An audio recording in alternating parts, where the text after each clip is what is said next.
ખૂબ જ સુંદર. નમો હરિયંત્રણમ નમો સિદ્ધાણમ નમો આયર્યાણમ નમો ઉભયજાણમ નમો લોહી સભ્ય સાહુણમ એસો પંચણમુકારો સભ્ય પાપપણાસણો મંગલાણમ ચ સભ્યસીમ પડમમ હવૈ મંગલમ સુરાસુર નરાધીસ મયુર નવ વારિદમ કર મધુર મૂલને હસ્તે મલ્લિમ અભિષ્ટુમઃ. પ્રણામ. આપ સર્વે ખૂબ જ સુખશાતામાં હશો. અનંત ઉપકારી અનંત કલ્યાણને કરનારા તારક તીર્થંકરો, જેમણે આપણા માટે અદ્ભુત એવા શાસ્ત્રની સ્થાપના કરી છે,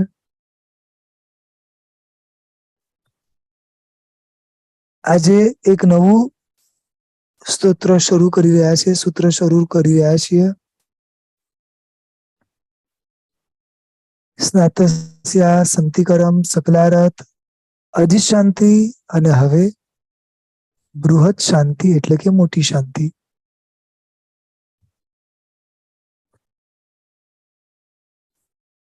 દરેકના ઘરમાં મંગલ રૂપે ગવાતી આ શાંતિ, નવસ્મરણમાં પણ જેને ઉત્તમ સ્થાન આપવામાં આવ્યું છે એવી આ શાંતિ,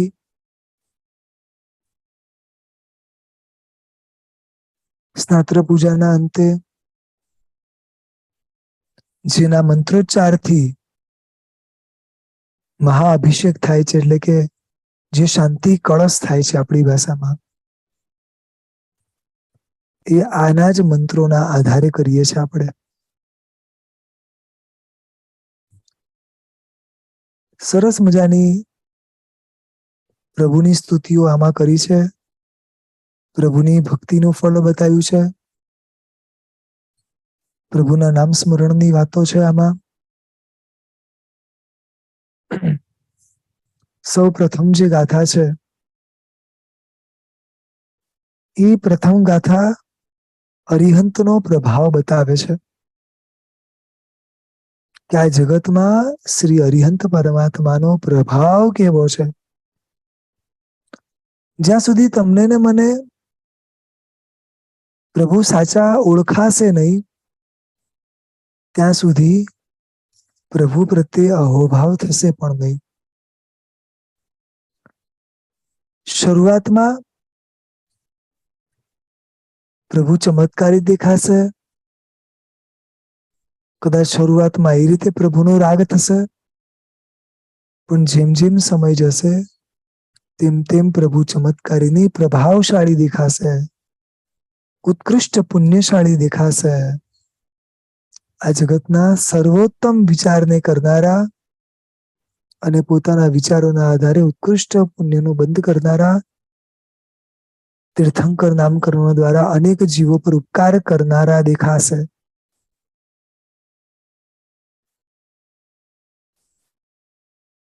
પહેલી ગાથાની શરૂઆત આજે કરીએ છીએ. ભો ભો ભવ્યાઃ શૃણુત વચનમ પ્રસ્તુતમ સર્વમેતદ. ભવ્ય જીવોને આશ્રયને કહે છે કે હે ભવ્ય જીવો, પ્રસંગ અનુસાર અહીંયા જે કાર્ય ઉપસ્થિત થયું છે એ વચનને તમે સાંભળો. એટલે આપણને અમુક અમુક સમયે કહેવામાં આવે ને કે અટેન્શન પ્લીઝ, હવે ફ્લાઇટ લેન્ડ થઈ રહ્યું છે, હવે આમ થઈ રહ્યું છે.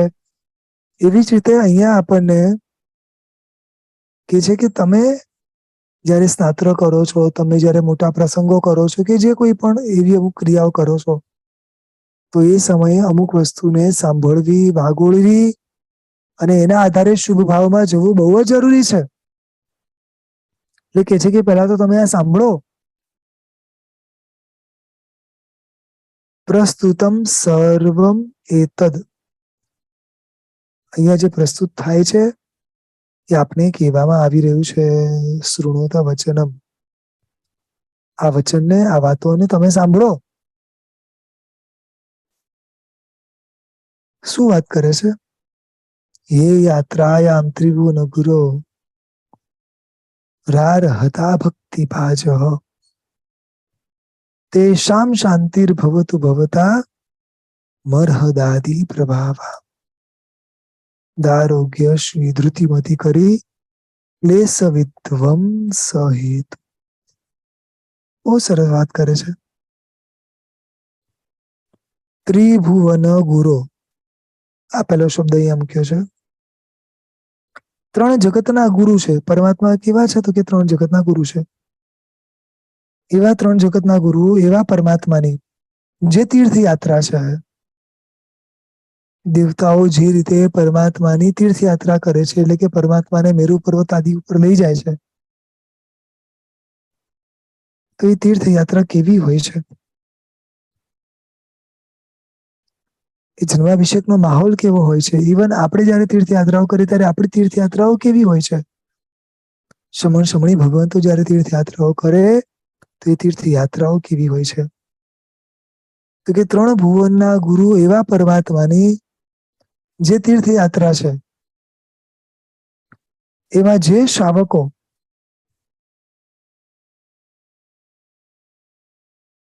ભક્તિ કરનારા છે, આપણા જીવાની વાત કરે છે કે જે શ્રાવકો ભક્તિ કરનારા છે, એવા શ્રાવકોને ઘરે શું થાય છે? તો સૌથી પહેલા તો એક શબ્દ મૂક્યો, તેષામ શાંતિર્ભવતુ ભવતા મરહદાદિ પ્રભાવા. અરિહંતના પ્રભાવથી, મરહદાદિ પ્રભાવા એટલે શું? કે આ અરિહંત પરમાત્માના પ્રભાવથી સૌથી પહેલી લખ્યું કે તેષામ શાંતિર્ભવતુ ભવતા, એ લોકોના ઘરે શાંતિ થાય છે. પરમાત્માની હાજરી શું કરી શકે છે? પરમાત્માની ભક્તિ, પરમાત્માની જાત્રા શું કરી શકે એમ છે? પરમાત્માનો આપણા ઘરમાં પ્રવેશ, પરમાત્માનું ભવ્ય સ્નાત્ર આપણા ઘરમાં, પરમાત્માના ચ્યવન અને જન્મ કલ્યાણકની ઉજવણી શું કરી શકે એમ છે? એની અહીંયા વાત કરે છે. તો બહુ સરસ વાત કરે છે કે અરિહંતના પ્રભાવથી મરહદ આદિ પ્રભાવા, સૌથી પહેલા તો શાંતિ થશે. દરેકના જીવનમાં અશાંતિ જુદી જુદી છે. દરેકની અશાંતિને શાંતિમાં ફેરવનાર આ પરમાત્મા છે. ગમે એટલી અશાંતિ હોય, તમે જ્યારે અરિહંત પરમાત્માની ભક્તિ કરીને એટલે તમારા જીવનમાં શાંતિ વધે. કેટલી સરસ વાત છે. આપણે અશાંતિને દૂર કરવા માટે વસ્તુઓ ભેગું કરતા ગયા, સંપત્તિ ભેગી કરતા ગયા, વ્યક્તિઓ વધારે ભેગા કરતા ગયા, બરાબર ને? નવા સંબંધો, નવા વ્યવહારો, આ તો જેમ જેમ ભેગું થાય છે તેમ તેમ અશાંતિ જ વધે છે. એકચ્યુઅલી આખી ઊંધી અને અવળી બુદ્ધિ છે. શાંતિ જેનામાં નથી એનામાં ગોતી રહ્યો છું. રાઈટ? એક પણ પૂતગલ એની કોઈ તાકાત છે મને શાંતિ આપવાની?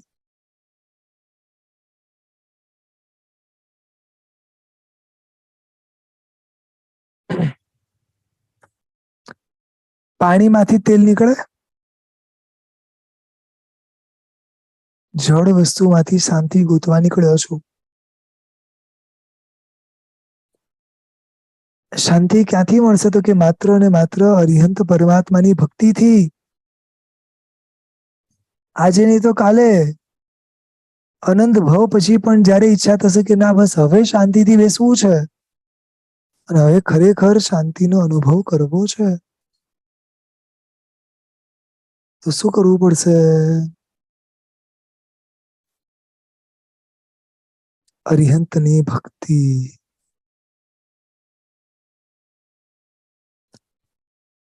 સરસ મજાના સ્તવનની પંક્તિમાં લખ્યું છે, રોગ શોક દારિદ્ર સઘળા જે હથી દૂરે ટળ્યા.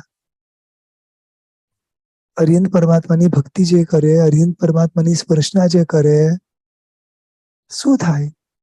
રોગીઓના રોગ દૂર થાય. જેના જીવનમાં કોઈ પણ પ્રકારનો શોક હોય તો એ દૂર થાય. અરે જે વ્યક્તિ દારિદ્ર હોય એટલે કે ગરીબ હોય તો એનું દરિદ્રપણું પણ દૂર થાય.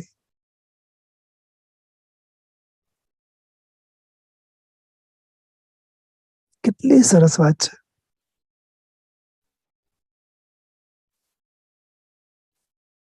આપણે ખરેખર કહું છું, પ્રભુને ઓળખી જ નથી શક્યા. જે ભાવ, જે બહુમાન પરમાત્મા પ્રત્યે હોવું જોઈએ એ એવું નથી.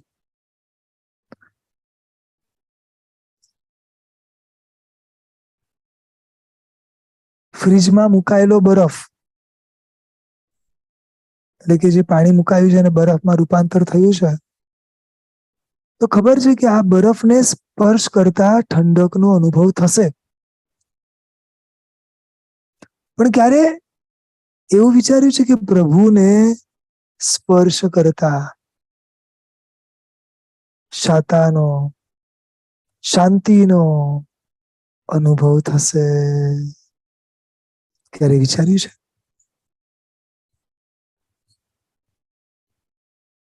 આ શ્રદ્ધા છે. સમજી ગયા? પ્રભુનો સ્પર્શ શાતા આપશે એ શ્રદ્ધા છે.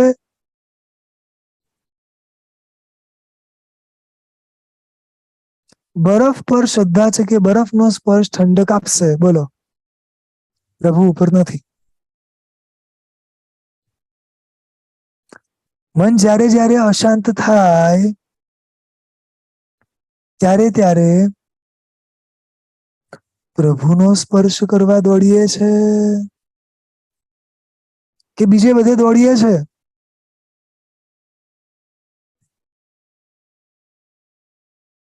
જો પ્રભુનો સ્પર્શ કરવા દોડતા હોઈએ તો સમજી લેવું કે અનહદ પ્રભુ પ્રત્યેની શ્રદ્ધા હોઈ શકે, અને આ જ શ્રદ્ધા આપણા કર્મ નિદ્રાનું કારણ બની શકે. સમજાય છે? ફરી રિપીટ કરું છું, જોવે એવી શ્રદ્ધા નથી. અધૂરી શ્રદ્ધા, અધૂરી સમજણ, મળેલું ઉત્કૃષ્ટ નિમિત્ત હાથમાંથી જતું રહેશે.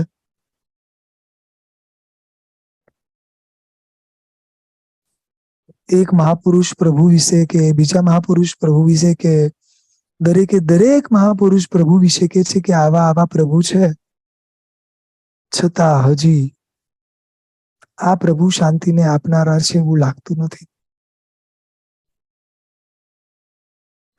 પ્રભુ પાસે જઈને રડવાનું હોય, પ્રભુ પાસે જઈને માગણી કરવાની હોય કે પ્રભુ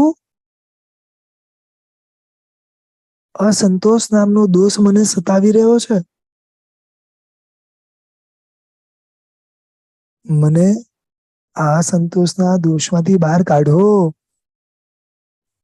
દુનિયાની પાસે જેમ જેમ વસ્તુ ને બધું જ વધી રહ્યું છે એ જોતા જોતા મારા મનમાં પણ અસંતોષ વધી રહ્યો છે. મને એમાંથી બહાર કાઢો. પરમાત્મા, તમારી જે ભક્તિ કરું છું એનું મને આટલું ફળ તો મળવું જ જોઈએ.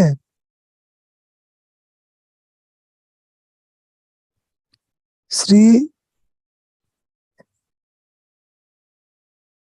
ઉપસર્ગા સ્તુતિ જે છે એના અંતમાં બહુ સરસ શબ્દો મુકાયા છે. મનઃ પ્રસન્નતા મેતી પૂજ્યમાને જિનેશ્વરે. અહીંયા પણ આ સ્ટેટમેન્ટ છે. મરહદાદિ પ્રભાવા, અરિહંતના પ્રભાવથી તાકાત છે પાંચેય પરમિષ્ઠની, અરિહંત આદિ પાંચેયની. શું થશે? તો ત્યાં બીજા શબ્દ મૂકે છે, દારોગ્ય શ્રી ધૃતિમતી કરી ક્લેશ વિધ્વંસ હેતુ.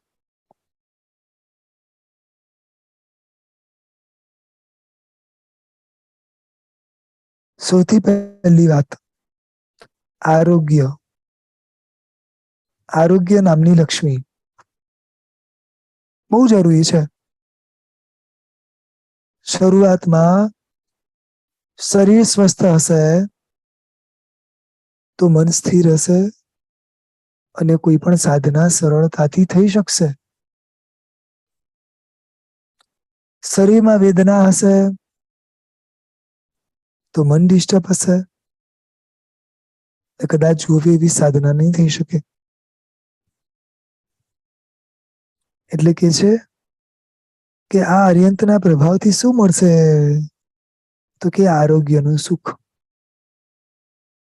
નાનપણમાં છે ને અમુક વાત સાંભળતા કે પહેલું સુખ તે જાતે ન રહ્યા. બરોબર ને? પેલા શરીરે સુખી થવાનું. શરીર સારું હશે તો બધું તમને મળશે. બીજી વાત કરે છે, આ પરમાત્માની કૃપાથી ધીરજ, ધૃતિ અને મતિ, ધીરજ અને બુદ્ધિ. આગળ વધીને કે છે ક્લેશનો નાશ કરનારી, ક્લેશ વિધ્વંસ હેતુ, આ બધાનું કારણ એવી શાંતિ થજો. સરળ ભાષામાં એમ કહેવા માંગે છે કે અર્યંતના પ્રભાવથી શાંતિ મળશે, અને શાંતિ શું કરશે? તો કે આરોગ્ય લક્ષ્મી આપશે, ધીરજ આપશે, જે આપણી બુદ્ધિ છે શ્રેષ્ઠ બુદ્ધિ પ્રગટ કરાવશે, અને ક્લેશ કંકાસ વગેરે જે છે એ બધાના વિનાશનું કારણ બનશે.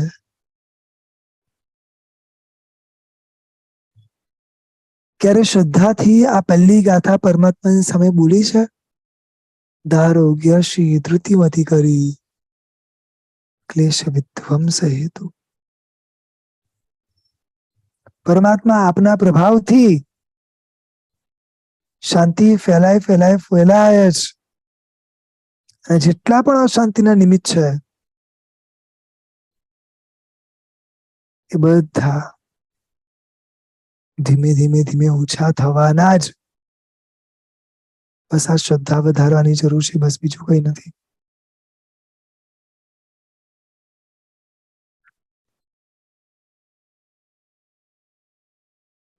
કારણ મુખ્ય, ક્લેશ અને કંકાસના વિનાશનું કારણ.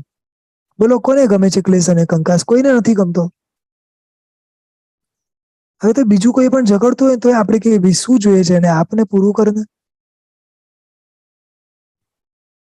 અમુક સમય ગયા પછી, અમુક ધર્મ સમજ્યા પછી હવે એવું લાગે છે કે તુચ્છ વસ્તુઓ માટે ક્લેશ કંકાસ કરવાનો. જે વસ્તુની કોઈ વેલ્યુ નથી એના માટે કલાકો બગાડવાના. સમજાય છે? મનુષ્યનું જે જીવન છે, એ જે આયુષ્ય છે, એક એક ક્ષણ માત્ર કર્મ નિજરા માટે છે. સાચું કહું તો અત્યાર સુધી મેં મારા પુણ્યનો વપરાશ પાપના ઉદયોને, એટલે કે મનમાં પ્રગટ થતી ઈચ્છાઓને પૂરી કરવામાં જ વાપર્યો છે. શાંતિથી વિચારો, આપણો મોટા ભાગનું પુણ્ય, જેટલું પણ અત્યાર સુધીનું પુણ્ય છે, એ બધું ક્યાં વપરાયું? ચાલો વિચારો, ખાલી આટલું વિચારો. આજ સુધી મને જે મળ્યું, જ્યારે જ્યારે મળ્યું, બરોબર છે, આ બધું શેના આધારે મળ્યું? પુણ્યના આધારે. જેટલા પણ દુઃખ આયા તરત એ દુઃખ શાંત થઈ ગયા. શેના આધારે? પુણ્યના આધારે. મારું પુણ્ય સામાન્ય તુચ્છ વસ્તુઓને દબાવવા માટે જ વપરાયું છે. ખ્યાલ આવે છે?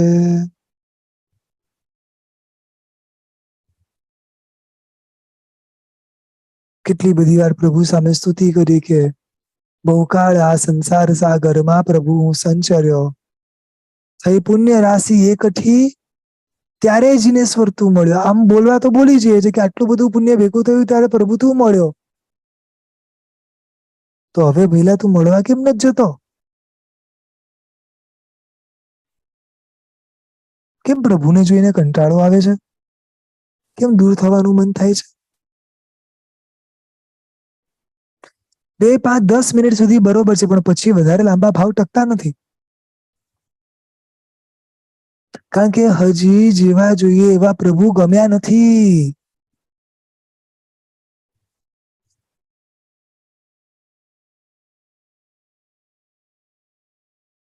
શરૂઆતના જીવનમાં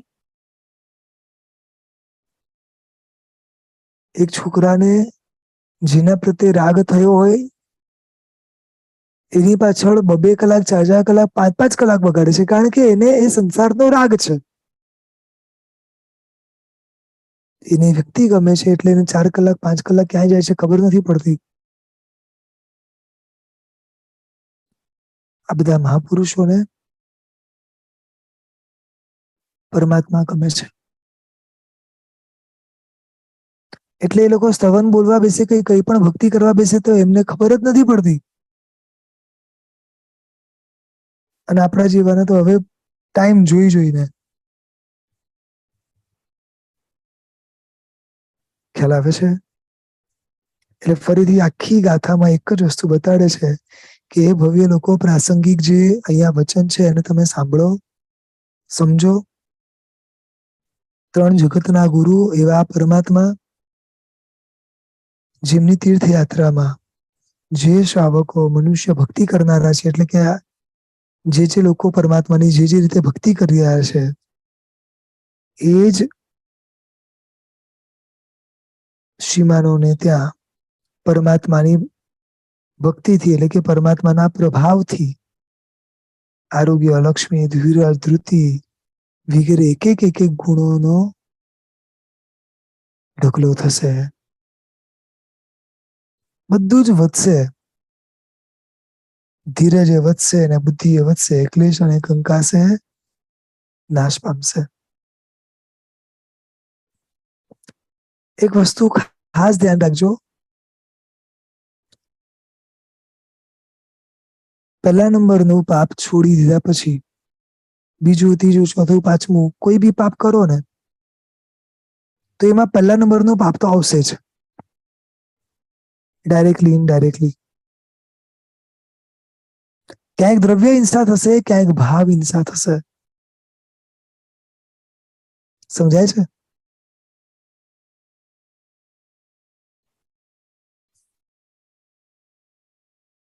સંપૂર્ણ છૂટવું અઘરું છે, પણ આ પરમાત્માની ભક્તિ કરવાથી કદાચ આ બધું થશે. અને મેઇન તો શાંતિ થશે. કેવા કેવા મહાપુરુષો છે, કેટલા ઉપસર્ગો સહન કરે છે, કેટલા દર્દ સહન કરે છે. 6 મહિના સુધી ઉપવાસ તો સમજી જ લેવાના, એટલે 180 ઉપવાસ તો આરામથી થઈ જ જાય. પણ સાથે સાથે જે સહન કરે છે, જે માત્રા સહન કરવાની છે, ખૂબ અદભુત છે. અને આ બધું જ શેનાથી? માત્ર ને માત્ર પ્રભુની કૃપાથી. આ અરિહંતનો પ્રભાવ છે. આ જગતમાં જેની જેની શક્તિઓ દિવસે દિવસે ખુલે છે, એટલે કે જેના જેના ગુણોનો જેમ જેમ વિકાસ થાય છે, એ દરેકના ગુણના વિકાસમાં મુખ્ય કોઈક પાયો હોય તો અરિહંતનો પ્રભાવ, અરિહંતની કૃપા. સ્પષ્ટ પેલામાં લખે છે, હું મમંતુ અપભાવો, તમારા પ્રભાવથી જ આ એક ગુણો મારામાં પ્રગટ થાય. સમજાય છે? સ્તવની પંક્તિમાં લખ્યું છે, તુજ કરુણાની લહેરે મુજ કારજ સરે. આ એક મારા કાર્ય સફળ થાય છે તારી કરુણા દ્રષ્ટિથી ખાલી. ક્લિયર થાય છે? બરોબર. એટલે પહેલી ગાથામાં અરિહંતનો પ્રભાવ બતાવ્યો. હવે જે બીજી ગાથા છે,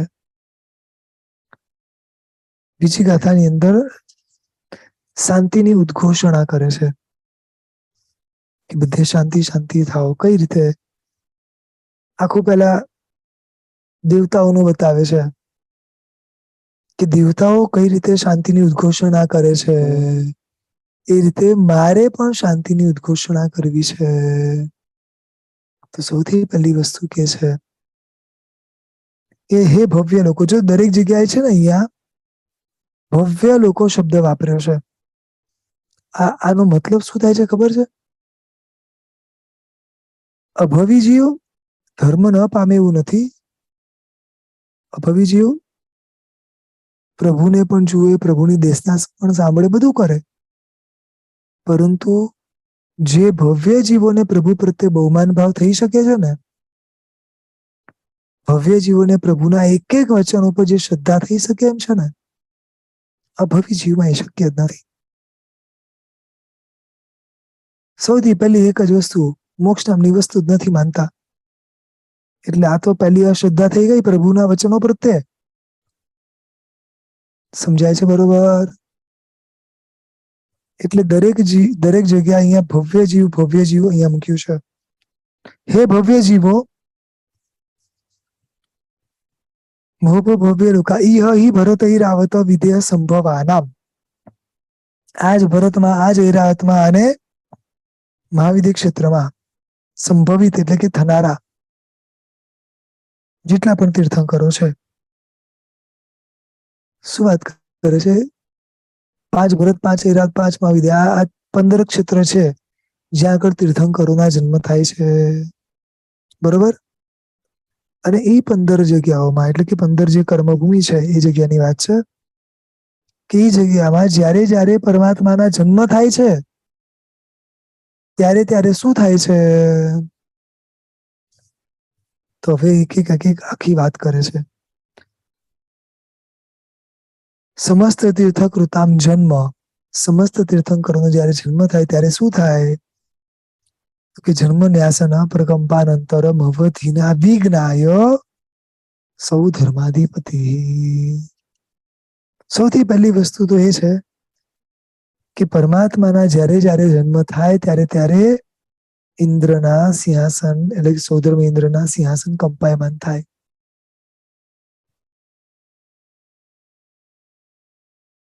પ્રભુ કોઈ અનાઉન્સમેન્ટ કરવા જતા નથી, પણ છતાં પ્રભુનું પુણ્ય જુઓ કે પ્રભુના પુણ્યથી સહજતાએ એમનું સિંહાસન હલે. બોલો, બાકી એમનું આ સિંહાસન હલાવવાની બીજા કોઈની તાકાત જ નથી. ઇન્દ્ર મહારાજાને કોઈ હેરાન કરી શકે? કોઈ નહીં. દેવતાઓમાં બધી રીતે બળવાન છે ઇન્દ્ર, તો પણ એ ઇન્દ્રનું સિંહાસન હલે છે. આપણે તો એક વસ્તુની પ્રાપ્તિ કરી લીધી હોય તો કેટલી બધી જગ્યાએ ઢોલ વગાડીએ. આ માત્ર જન્મની વાત નથી. પરમાત્માને કેવળ જ્ઞાન થાય ને ત્યારે પણ પરમાત્મા થોડી બૂમ પાડી પાડીને કહે છે કે ચલો મને કેવળ જ્ઞાન થઈ ગયું છે, પધારો બધા નીચે, આવો વ્યાખ્યાનમાં. જરાય નહીં. પ્રભુના પુણ્ય દેવતાઓના સિંહાસન કંપાયમાન થાય. ખ્યાલ આવે છે? પછી કહે છે ભવધીના વિજ્ઞાય સૌ ધર્માધિપતિ, એટલે કે અવધિ જ્ઞાનથી પરમાત્માનો જન્મ જાણીને સૌધર્મ ઇન્દ્ર સુઘોષા નામની ઘંટા વગડાવે છે. દેવતાઓ પાસે અવધિ જ્ઞાન છે ને જેના આધારે વર્તમાનમાં સિંહાસન હલ્યા એની પાછળનું કારણ જોવે અને પછી તરત જ ત્યાંથી પરમાત્માને વંદન કરે અને એની પછી નીચે આવીને પરમાત્માની જે માતા છે એમને પરમાત્માને પ્રદક્ષિણા આપે. ક્યાંક તો એવું પણ લખ્યું છે કે પ્રભુ જે મહેલમાં બિરાજમાન હોય ને એ મહેલને પણ પ્રદક્ષિણા આપે છે. જ્યાં પ્રભુ ત્યાં આગળ બીજું બધું જ શ્રેષ્ઠ થઈ જ જાય. વિચારો, માતાને પ્રદક્ષિણા આપે, આખા આખા મહેલને પ્રદક્ષિણા આપે, કેવું પ્રભુનું પુણ્ય. અહીંયા એમ કે છે કે જયારે જયારે આ અવધિ જ્ઞાન થાય, અવધિ જ્ઞાનના આધારે ઉપયોગ મૂકતા સમજાય, તો તરત જ સુઘોષા નામની ઘંટા વગડાવે. આ એક ઘંટ અહીંયાથી વાગે અને છેક સુધી એના અવાજ સંભળાય. એકબીજાના સ્પંદનો એકબીજાને પહોંચે અને છેક સુધી અનાઉન્સમેન્ટ ત્યાં આગળ થઈ જાય કે 3 લોકના નાથ એવા પરમાત્માનો જન્મ થયો છે. સર્વે પરમાત્માના જન્મ મહોત્સવ માટે પધારો. સમજાય છે? સુઘોષા ઘંટા ચાલનાનંતરમ, સુઘોષા નામની ઘંટા વગડાવ્યા પછી શું કરે છે? તો કે પછી બધા દેવો, દાનવો, ઇન્દ્રો જે છે બધા જ પરમાત્મા પાસે આવે છે. સમજાય છે? પરમાત્માને વંદના કરે છે અને ઇન્દ્ર સાથે મળીને વિનયપૂર્વક અરિહંતને હાથમાં લઈ મેરુ પર્વત પર લઈ જાય છે. એટલે જ વાત કરે છે કે સકલ સુરા સુરેન્દ્ર સહ સમાગત્ય, કે સકલ જેટલા પણ છે દરેકે દરેક ભેગા થઈને વિનય સાથે, સવિનય મરહદ ભટ્ટારકમ, અરિહંત પરમાત્માને વિનય કરતા કરતા એમના ઘરેથી લઈને, અરિહંત પરમાત્માને એમના ઘરેથી પરમાત્માને લે છે. ત્યાંથી લઈને ક્યાં જાય છે? તો કે કનકાદ્રી શૃંગે. કનક એટલે સોનું, સુવર્ણનો પર્વત. સુવર્ણનો પર્વત એટલે કયો પર્વત? મેરુ પર્વત. મેરુ પર્વતના શિખર ઉપર દેવતાઓ પરમાત્માને લઈ જાય છે અને ત્યાં લઈ જઈને શું કરે છે? તો એ તો આપણને ખબર જ છે. 1,60,00,000 કળશોથી પરમાત્માનો જન્મ મહોત્સવ થાય. ખાલી કલ્પના કરો, અભિષેક કરનારાના ભાવો કેવા હશે. સમજાય છે? આ જળ જે બી છે ઉત્તમ દ્રવ્ય, જ્યારે પ્રભુને સ્પર્શે ત્યારે પ્રભુ તો ઉત્તમ છે, પણ પ્રભુના સ્પર્શથી એ જળ પવિત્ર બની જાય છે. તમે જુઓ, જિનાલયમાં એન્ટર થતા ઘણી જગ્યાએ નવાંજળ રાખેલું હોય છે. આપણે બધા જ એને યોગ્ય સ્થાને લગાડીએ છીએ, કારણ કે પ્રભુને સ્પર્શ કરીને આવેલી વસ્તુ છે. જો પ્રભુ આટલા પવિત્ર હોય તો પ્રભુને સ્પર્શ થઈને આવેલી વસ્તુ કેટલી પવિત્ર હશે? ક્યારે વિચાર્યું છે?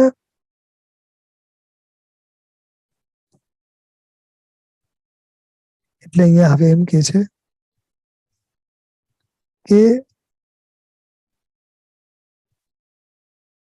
પરમાત્માને મેરુ પર્વત પર લઈ જાય છે, 1,60,00,000 કળશોથી અભિષેક કરે છે અને ત્યારબાદ શાંતિની ઉદ્ઘોષણા કરે છે. હવે શાંતિની ઉદ્ઘોષણા એટલે અહીંયા શું ખબર છે? એક દ્રષ્ટિએ જોઈએ તો પરમાત્માને તો શાંતિ છે જ, પરંતુ અહીંયા શું કહેવા માંગે છે કે આ પરમાત્માનો જન્મ મહોત્સવ આખા વિશ્વનું કલ્યાણ કરે. આ પરમાત્માનો જન્મ મહોત્સવ અનેકના દુઃખનું નિવારણ કરે. સમ્યક્ત્વ જોઈતું હોય એને સમ્યક્ત્વ મળશે આ પરમાત્માની ભક્તિથી. દેવતાઓ આ પરમાત્માનો જન્મ મહોત્સવ કર્યા પછી એટલા બધા ખુશ થાય છે અને ત્યાં આગળ એટલી સરસ ભાવથી એ અનાઉન્સમેન્ટ કરે છે કે બધી જગ્યાએ શાંતિ શાંતિ ને શાંતિ થાઓ, બધા શાંત થઈ જાઓ. શાંતિની ઉદ્ઘોષણા કરવી એટલે દેવી દેવતાઓને ખાસ કહે છે કે બધા રાગ દ્વેષથી શાંત થઈ જાઓ. જો પરમાત્માના જન્મ મહોત્સવ કરવા માટે દરેકે દરેક કઈ અહોભાવથી આવે છે એવું નથી. હા, હું સ્પષ્ટ કહું છું. કોઈ અહોભાવથી આવે છે, કોઈ મિત્રની પ્રેરણાથી આવે છે, કોઈ પોતાની સખીઓની પ્રેરણાથી આવે છે, કોઈ કંઈક નવું જોવા મળશે, જાણવા મળશે, એ ઈચ્છાથી આવે છે. અને જ્યારે દેવતા અનાઉન્સમેન્ટ કરે કે આવા આવા આવા પરમાત્મા છે, બોલો, આવા પરમાત્માને જોઈને કેટલાયના સમ્યક્ત્વ નિર્મળ થયા છે ને કેટલાયને સમ્યક્ત્વની પ્રાપ્તિ થઈ છે. સમજાય છે?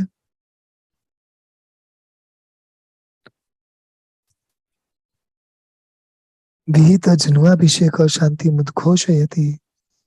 અને પછી જે વાત કરે છે, યથા તો અહમ કૃતાનું કાર્ય મિતિ કૃત્વા મહાજનો યેન ગતઃ સપંથા. એટલે છે ને, આમ કેવું છે, એક નિયમ છે કે જે વસ્તુ આપણા પૂર્વજોએ કરી હોય, તો આપણા વડીલોએ કરી હોય, તો આપણે ખાલી એનું અનુકરણ કરવાનું. અનુકરણ એટલે કે એને કોપી કરવાનું.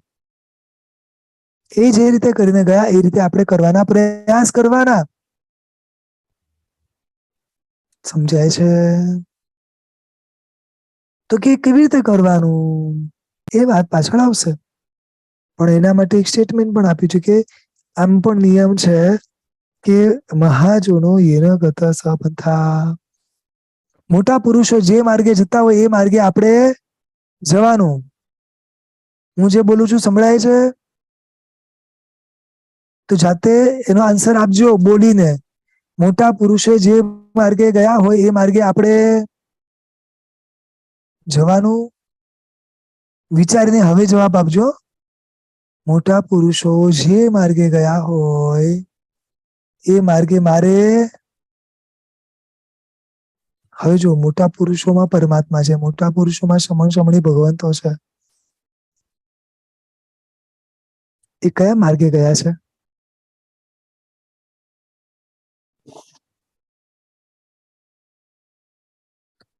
મોટા પુરુષો જે માર્ગે જાય એ માર્ગે જવાનું ને. કોપી જ કરવી છે તો દેવતાને શું કરવા કરીએ? સીધી પરમાત્માને ના કરીએ?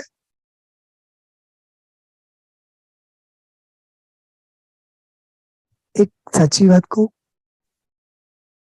આપણને કોઈ છે ને પ્રશ્ન પૂછનાર નથી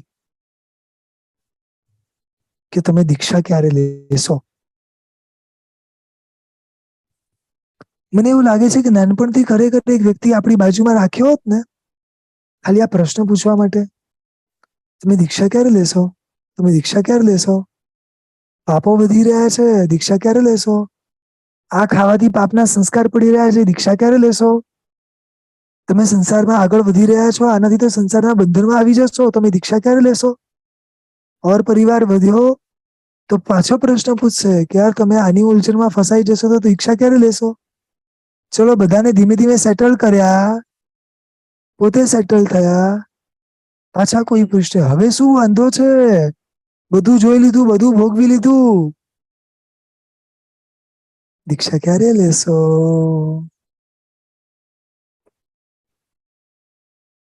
દીકરાના દીકરા એ મોટા થઈ ગયા, દીકરાની દીકરી એ મોટી થઈ ગઈ, કદાચ નજીકના 5-7 વર્ષમાં તો પરણીએ જશે. બધું જ સેટલ થઈ ગયું, દીક્ષા ક્યારે લેશો? જો કોઈ પ્રશ્ન પૂછવા વાળું નથી મળ્યું એટલે આજે મેં ભેગા પ્રશ્ન પૂછી લીધા છે. એટલે તમે સમજી લેજો કે આ પ્રશ્ન તમને પૂછાયો છે. આમ છે ને, રાત્રે સૂતા ટાઈમે એક વિચારીને સૂજો કે સરે આજે એક પ્રશ્ન પૂછ્યો છે, દીક્ષા ક્યારે લેશો? ભલે જવાબ આપી ના શકીએ, પરંતુ પ્રશ્ન પૂછજો. અને આમાં મારો એ ફાયદો છે, હું આજે પ્રશ્ન પૂછું તો કાલે કોઈક મને મળશે તો મને બી પૂછશે પ્રશ્ન. સારું છે. હું તો કહું પૂછજો. ઊંઘમાંથી બહાર નીકળશું સમજાય છે? આ અજ્ઞાનતામાંથી બહાર નીકળશું.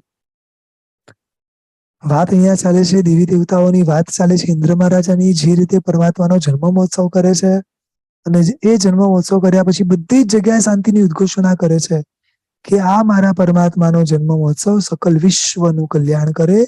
આ મારા પરમાત્માનો જન્મ મહોત્સવ સર્વ વિશ્વની અંદર શાંતિ શાંતિ અને શાંતિ ફેલાવે. બસ એ મહાપુરુષોના પગલે પગલે હું ચાલુ છું. એ મહાપુરુષો જે કર્યું છે એ કરવાની ઈચ્છા રાખ્યું છું. અને એટલા જ માટે હું શું કરીશ? ઇતિ ભવ્ય જનૈ સહ સમિત્ય સ્નાત્ર પીઠે સ્નાત્રમ વિધાય. શાંતિ સમજાયું? એ રીતે હું પણ ભવ્યજનોને ભેગા કરીશ. એમણે દેવતાને ભેગા કર્યા, હું અમારા નજીકના લોકોને ભેગા કરીશ. એ બધાને ભેગા કરી અને એક સરસ મજાનું મેરુ પર્વત જેવું સિંહાસન ઊભું કરીશ. એ સિંહાસન ઉપરથી એની ઉપર પરમાત્માની સ્થાપના કરીશ અને એની પછી પરમાત્માની ભક્તિ કરીશ. જે રીતે દેવી દેવતાઓએ પરમાત્માની ઉત્કૃષ્ટ દ્રવ્ય અને ઉત્કૃષ્ટ ભાવો સાથે ભક્તિ કરી છે, હું એનો અંશ અંશ અંશ કરવાનો પ્રયાસ કરીશ.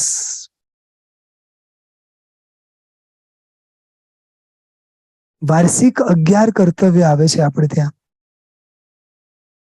અને એ 11 કર્તવ્યમાં એક કર્તવ્ય આવે છે સ્નાત્ર મહોત્સવ. ખબર છે તમને? એક શાવિકાબેન છે ને, લગભગ 3 થી 4 મહિનાથી મને કન્ટિન્યુ કહેતા મને કે સાહેબ આપણે સ્નાત્ર મહોત્સવ કરવો છે, સાહેબ આપણે સ્નાત્ર મહોત્સવ કરવો છે. અને કે કર્તવ્ય છે પછી રહી જાય છે, કર્તવ્ય છે પછી રહી જાય છે. ખરેખર આ એક ભાવના સારી છે. એ પોતે કરવાના છે ને પોતાના નજીકના ઘણાને કરાવવાના છે. સમજાય છે?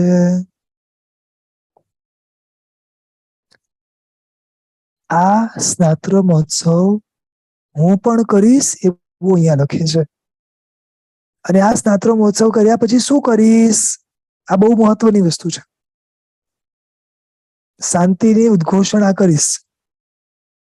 કઈ રીતે? 2 રીતે. નંબર 1, મારા તરફથી હું કોઈને અશાંતિ નહીં આપું. નહીં સમજાયું હજી? ઉદ્ઘોષણા તો આપણા તરફથી થવી જોઈએ ને, રાઈટ? શાંતિ તો આપણા તરફથી જ મળવી જોઈએ ને. કેવી રીતે શાંતિ આપશો? હું મારા નિમિત્તે બને ત્યાં સુધી કોઈના પણ અશાંતિમાં નિમિત્ત નહીં બનું. જ્યારે જ્યારે આપ શાંતિ બોલો અથવા તો આવું ભવ્ય સ્નાત્ર મહોત્સવ કરો અને જ્યારે આ શાંતિની ઉદ્ઘોષણા લિટરલી આમ કરવાની છે છેલ્લે કે આજથી, સમજી ગયા ને, મારા નિમિત્તે કોઈને અશાંતિ મળશે નહીં. આની હું ઉદ્ઘોષણા કરું છું, અનાઉન્સમેન્ટ કરું છું, જાહેર કરું છું. અને બીજી રીતે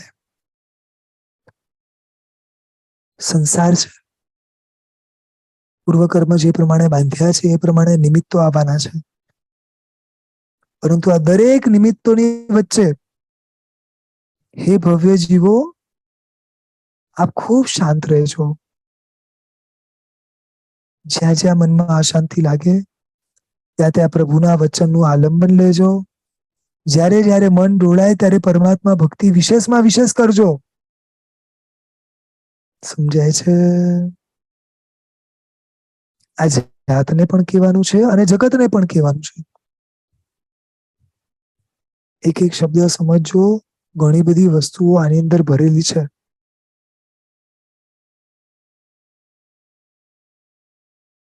સ્નાત્ર પીઠે સ્નાત્રમ વિધાય શાંતિ ઉદ્ઘોષયામિ. હું પણ શાંતિની ઉદ્ઘોષણા કરું છું. અને તેથી તત્પૂજા યાત્રા સ્નાત્રાદિ મહોત્સવ, એટલે કે તેથી પરમાત્માની પૂજા, પરમાત્માની યાત્રા, પરમાત્માની સ્નાત્ર આદિ કર્યા પછી આ શાંતિને તમે શાંતિથી સાંભળો. ખ્યાલ આવે છે? એટલે આખો ભવ્ય સ્નાત્ર મહોત્સવ કર્યા પછી, પરમાત્માની ભક્તિ કર્યા પછી, શાંતિની ઉદ્ઘોષણા કર્યા પછી આ શાંતિ સાંભળવાનું કે છે કે આને તમે સાંભળો. ખાસ એક શબ્દ મૂક્યો છે. આપણે કહ્યું છે ઘણી વાર કહીએ કે આ બરોબર સાંભળજો, ધ્યાન દઈને સાંભળજો, કાન દઈને સાંભળજો. હવે જયારે આવું કોઈ કે ને એટલે આપણને ખબર પડી કે બહુ ઇમ્પોર્ટન્ટ વસ્તુ કહી રહ્યા છે. અહીંયા ભાર આપીને અમુક શબ્દ મુકાયા છે. કર્ણમ દત્તવા, કાન દઈને સાંભળજો. સમજાય છે? એટલે કે તમારા મનને ક્યાંય આડાવડા જવા દેતા નહીં.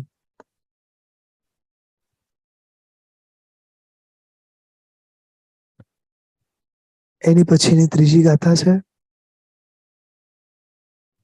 ઓમ પુણ્યાહમ પુણ્યાહમ પ્રિયંતામ પ્રિયંતામ. આ ચાર શબ્દ છે ને ઘણી બધી જગ્યાએ આપણે બોલતા હોઈએ છીએ. ઓમ પુણ્યાહમ પુણ્યાહમ બોલાય છે. આ ખાસ કરીને મેં સાંભળ્યું છે કે આ આપણે જયારે પરમાત્માની ધ્વજા લહેરાતી હોય છે એવા સમયે તો આપણે બોલતા જ હોઈએ છીએ. આનો સરળ અર્થ શું છે ખબર છે કે આજનો દિવસ ખૂબ પવિત્ર છે. આજનો દિવસ ખૂબ પવિત્ર છે. જે દિવસે મને પરમાત્માના દર્શન થાય એ દિવસ મારો પવિત્ર. જે દિવસે મને શ્રમણ અને શ્રમણી ભગવંતના દર્શન થાય એ મારો દિવસ પવિત્ર. જે દિવસે અદ્ભુત આવી ધજા લહેરાય અને એ દ્રશ્ય મને જોવા મળે એ દિવસ પણ પવિત્ર. જે દિવસે પરમાત્માના કલ્યાણકો થાય એ દિવસ પણ પવિત્ર. જે દિવસે અનંતા જીવો અલગ અલગ રીતે સિદ્ધિ ગતિને પામે તે દિવસો પણ પવિત્ર. તો અહીંયા શું કે છે કે જ્યારે એક વ્યક્તિ પરમાત્માનો જન્મ મહોત્સવ કરે છે એઝ અ દેવ તરીકે કે એઝ અ શ્રાવક તરીકે, તો ત્યારે એના માટે એ દિવસ બહુ મોટો છે, ખૂબ પવિત્ર છે. અશુભ એવા કર્મની વચ્ચે પણ એનો દિવસ પવિત્ર છે. આગળ વધીને વાત કરે છે કે આ પવિત્ર એવા દિવસે શું થાવ. પેલા તો પરમાત્માની વાત કરે છે. ભગવંતોર હંત, હે પરમાત્મા, હે અરિયન પરમાત્મા, આપ અમારા પર પ્રસન્ન થાઓ, પ્રસન્ન થાઓ. પરમાત્માને કે પ્રિયંતામ પ્રિયંતામ જે શબ્દ છે ને એનો અર્થ કે હે અરિયન પરમાત્મા, ભગવંતો રંત પ્રિયંતામ પ્રિયંતામ, આપ અમારા પર ખુશ થાઓ. કેમ? તો કે પરમાત્મા આપ કેવા છો? સર્વજ્ઞ છો, સર્વદર્શી, બધું જાણનારા છો, બધું જોનારા છો, ત્રણ લોકના નાથ છો.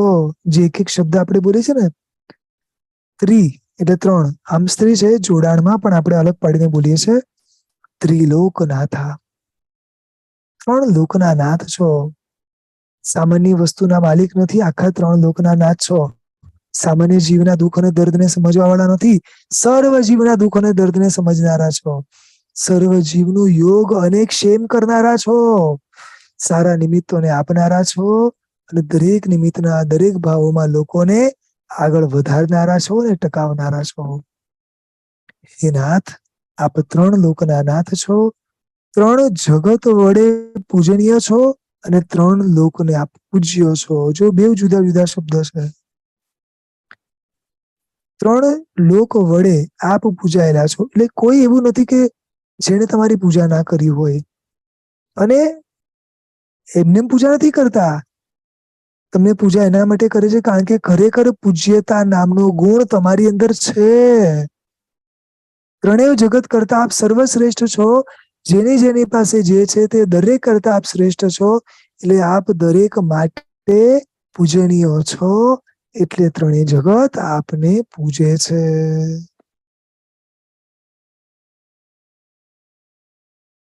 સ્ત્રી લોકેશ્વરા, ત્રણ લોકના ઈશ છો, સ્વામી છો. અને છેલ્લે મૂકે છે પરમાત્મા ત્રણેય જગતમાં, ત્રણેય લોકમાં પ્રકાશ કરનારા છો. હે પરમાત્મા, ત્રણ જગત પર આપ પ્રકાશ કરી શકો છો, તો અમારા હૃદયમાં, અમારા જીવનમાં જે અજ્ઞાન છે, જે અંધકાર છે, જે મિથ્યાત્વ છે, આપની કૃપાથી આ અજ્ઞાન, આ મિથ્યાત્વ અમારું દૂર થાઓ. પરમાત્મા, આપ અમારા પર પ્રસન્ન થાઓ અને આપની અંદર રહેલા દરેકે દરેક ગુણોનો પ્રવેશ, વિનિયોગ મારી અંદર થાઓ. સમજાયું? મારો આજનો દિવસ ખૂબ પવિત્ર છે.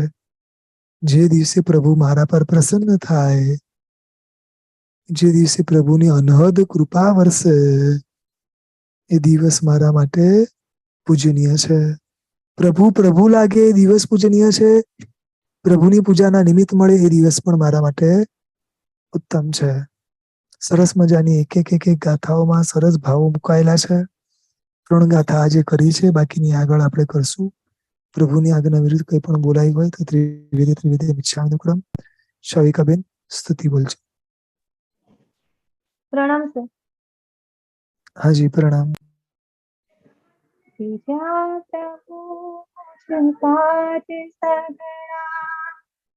આપ દર્શન યોગથી મંગલ આપ પ્રેમ પ્રયોગથી ધરતી હૃદયની નાથ મારી આપ શરણે ઉપશમી રત્નત્રયી વરદાન માંગુ નાથ તુજ ચરણે નમી રત્નત્રયી વરદાન માંગુ નાથ તુજ ચરણે નમી. પ્રણામ સર.